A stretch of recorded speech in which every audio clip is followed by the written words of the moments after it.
Hello, my people. This is Screen for God channel. God bless all of you that you have been watching this video, that you have been watching my video, and you have been contribute to my video. God will bless you. And for those of you that you have been using my video from one thing to the other, God will continue to bless you. And I thank you for my sister that I'm using a video right now, and that I'm going to bring out right now because you released this video about Nnamdi Kanu blood brother. Release a video which is going to shock everyone. It's going to shock everyone. And there's another video there that people were talking about the EndSARS as well. I will release this video, and I thank you. I saw one channel. I thank you, Root channel. You are the one first to release this video. God will bless you. God will continue blessing you all. Thank you. And I'm going to release this video. But if you are new in this platform, please do not forget to thumbs up, share, like, and put my notification bell on, and at the same time subscribe on this platform. God bless you. Let's go to the business right now. Let's listen to the video. They can to men Mazi Nnamdi Kanu. What has happened to him? They are part of it. They are working hard to make sure Mazi Nnamdi Kanu will not be released. God bless you, Root channel. Politicians, they are not being truthful to the powers that be here in Abuja. They have portrayed Mazi Nnamdi Kanu as a threat. Nnamdi Kanu is only asking for three things majorly: justice, equity, and fairness. You can't achieve peace with guns and bullets. It's impossible. Of course, dialogue is the best way out. We are Biafrans. We can't take that away from us. Nnamdi Kanu is the face of agitation because the issues are the main. So what is playing out here is that those who benefit from what is happening before now, they are people selling this wrong narrative about Mazi Nnamdi Kanu. The ESN is designed to remain in our bushes to protect our farmlands and our boundaries against invading terrorists. That is why ESN was established. How about what happened in Owerri, where a police officer shot a DSS man thinking it was a non-gunman? How do you reconcile that? That's the way we play politics in Nigeria. We play very dirty politics. Very dirty politics. Therefore, what is happening is that they see one political party fighting another. And at the end of the day, they target on IPOB and ESN. That's what is happening today. But we're not buying that. We have fanatics in this whole movement. We have extremists as well, so to speak. So people are no longer happy. The only body that can listen to is Mazi Nnamdi Kanu. If they're telling you to release him so that they can stop whatever they're doing, then why don't you hearken to the voice of the people? Let me say this to you. When you want to hang a dog, leave the bad one. IPOB is not a violent group. The movement is peaceful. I keep saying this all the time. Now, what is happening is this. When people choose to sit at home, some people choose perhaps to take a walk or to go to a various business centers. What happens is that maybe one or two politicians will send out people to go and kill them, or create a foolish saying, but at the end they will target on IPO. That is what is happening. What I want today is fairness, justice, and equity. If Biafra will bring me that, that's where I stand. But make no mistake, wherever my brother stands, that's where I stand. Let me first of all explain something. I can hear that wherever his brother stand, that is where he's going to stand. This video is about EndSARS. Alright guys, this video is about EndSARS. Thank you for those of you that will be listening. I need your opinion on this video as well. Opinion on all the video that you are looking. I always felt that it was a waste of time protesting to a man who cannot hear what you have to say. Give credit to all the channel. Credit to all the channel.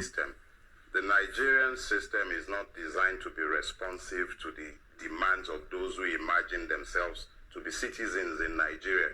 So when they started the process of all these 545 EndSARS, I was asking myself, how do they expect SARS to end when the system that enables SARS continues to thrive? So I wasn't particularly holding my breath, expecting that anything substantive might change as a function of the protest. But as the protest progressed and took on a life of its own, and EndSARS became end impunity, it became end bad governance, it became end everything that is bad about Nigeria, and as the young people began to coalesce around each other and ignore the divisions that have always ensured that they never managed to speak with one voice, at least for years, they've been kept down and nobody could find commonalities to their afflictions to the point where they could speak with one voice. But EndSARS changed that. At the point where it began to change the narrative, this man is right. Interested because I could see that the young people who were demanding an end to SARS had made the connection between the impunity that governs Nigeria Yes. and the SARS that they were protesting against. So whilst they might have started out protesting against the fruit, they soon began to realize that it was actually the tree that they needed to be worried about. Yes. So at that point, I was interested. That's in his and adage. Nigeria His reacted adage. If you exactly don't understand that. as it is structured and wired to react. What they did in those 2 weeks of protesting, of speaking their voices, of uniting, of showing how it should be done, and it could be done with hope. What they did was that they offered hope. They sparked a passion and belief in Nigerians that they could own their country. That was what threatened the system. And that is why the system reacted the way it reacted, murderously. And then it began to deny what it did. So, but since then, the system would want us to forget. Lies have been told at different levels. They can never forget about that. A lot of narratives have been changed. Yes. You find men whom you would ordinarily ascribe respect coming on here to come and twist the tale. But we cannot unsee what we have seen. An Instagram live feed is not something you edit. You can't brush history. I interacted with those who were injured. I saw persons, survivors. I spoke with one earlier today on the program. So when people begin all these lies, it doesn't matter. The point is this. The substantive issue of citizenship, which were raised and crystallized by the NSAS protest, have not been addressed. So a year from when the protests were called, the issues have remained with us. If anything, instead of admitting to what was done so that we can heal and perhaps find a different direction in which to travel, the Nigerian state has continued to lie about exactly what it did that day. Our rulers have continued on our screens, if you can hear me, nothing happened. The police commission...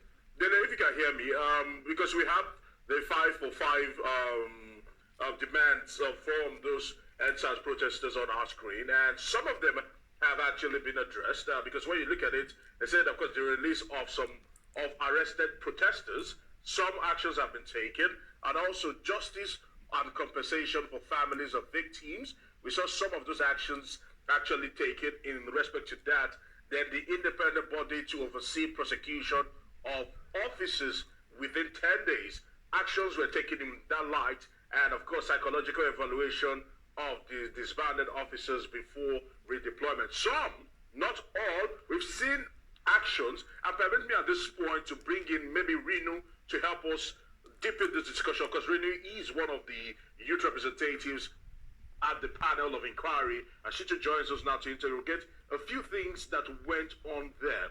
Now, Renu, would you say that after a year, or almost a year of sitting by this panel of inquiry, did we at least try to make a monumental move in terms of justice for people that were maimed, maligned, and probably denied justice all this while? So funny. Thank you very much, Arise TV. I'd like to say and repeat that I left the panel back in February, so that fact is clear. Then it's funny when we talk about the 5 for 5, actually, that after a year with the threat of fresh protests, the National Economic Council issued out some recommendation, I think, a few days ago. And like Dele Farutimi said, the Nigerian state is merely reactive and not proactive. If young people did not come out on the streets, these recommendations would not have been issued. I was saying on one of my speaking engagements this morning that the Nigerian state do not see the need to improve policing systems in the country. And that is a fact. You can see that because we cannot notice any improvement in the way the Nigerian policeman handles civil relations and relationships with members of the public ever since last year. It is disgraceful. And the only instrument they are afraid of is the media, which they are trying to gag right now. It's a known fact that panels set up in the country, even before the protest, including the presidential panel, I like repeating, their recommendations are yet to see the light of the day. Will the Nigerian government let us embark on the path to policing reforms, or will it, as usual, ignore the reports, throw them under the table, and continue to profit from the humiliation of the Nigerian citizens? What am I even saying? You were just showing reports from the live